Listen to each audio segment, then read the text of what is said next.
அவர் ஒரு ஆளுமை மிக்க அரசியல் தலைவர் இல்லை.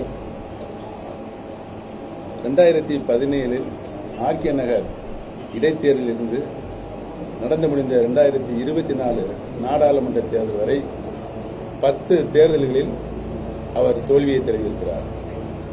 ஒரு ஆளுமிக்க தலைவர் என்று சொன்னால் ஒரு சட்டமன்ற தேர்தலிலோ அல்லது நாடாளுமன்ற தேர்தலிலோ தோல்வியை தழுவினா அடுத்த தேர்தல் எந்த தேர்தல் வந்தாலும் அந்த கட்சியை தூக்கி நிலைநிறுத்தி வெற்றி பெறுவதுதான் ஆளுமை மிக்க தலைவராக தமிழக அரசியலில் இருக்கின்ற ஒரு நிலைப்பாடு.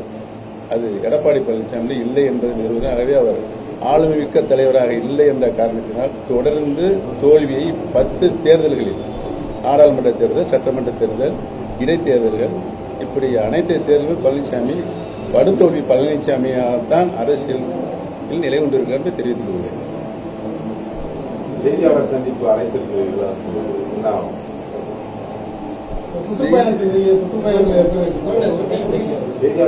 செய்தியாளர் சந்திப்பை அழைத்திருப்பது நோக்கம் பழனிசாமி இன்று வெளியிருக்கின்ற தேர்தல் அறிவிக்கை பொய்யான அறிவிக்கை. அதை நாட்டு மக்களுக்கு தெளிவுபடுத்த வேண்டும் என்றுதான் நான் உங்களை எல்லாம் அழைத்திருக்கிறேன்.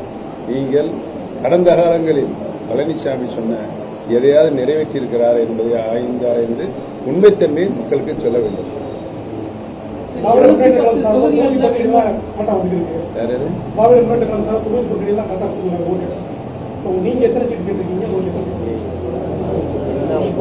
நீங்கள் முதல் கேள்வியும் தவறானது, இப்பொழுது கேள்வியும் தவறானது. நான் அதிமுகவின் தொண்டனாகவே இணைந்திருக்கிறேன், திமுகவில் தொண்டனாகவே இணைந்திருக்கிறேன். தளபதி அவர்கள் வேட்பாளர் பட்டியல் வெளியிடும்போது யாரெல்லாம் வேட்பாளர் பட்டியல் இடம்பெற்றிருந்தாலும் அவர்தான் தேர்தலில் மிகப்பெரிய தகுதியுடையவர்கள் என்பதை தெரிவித்தார். எனது சுற்றுப்பயணம் தென் மாவட்டங்களில் 58 தொகுதி இருக்கிறது. இந்த 58 தொகுதியிலும் திராவிட முன்னேற்றங்களோ மாபெரும் வெற்றி அடையும் என்று மக்கள் கருதாக அமோக ஆதரவு இருக்கிறது. தளபதி உத்தரவிட்டால் போட்டியிடுகிறார்.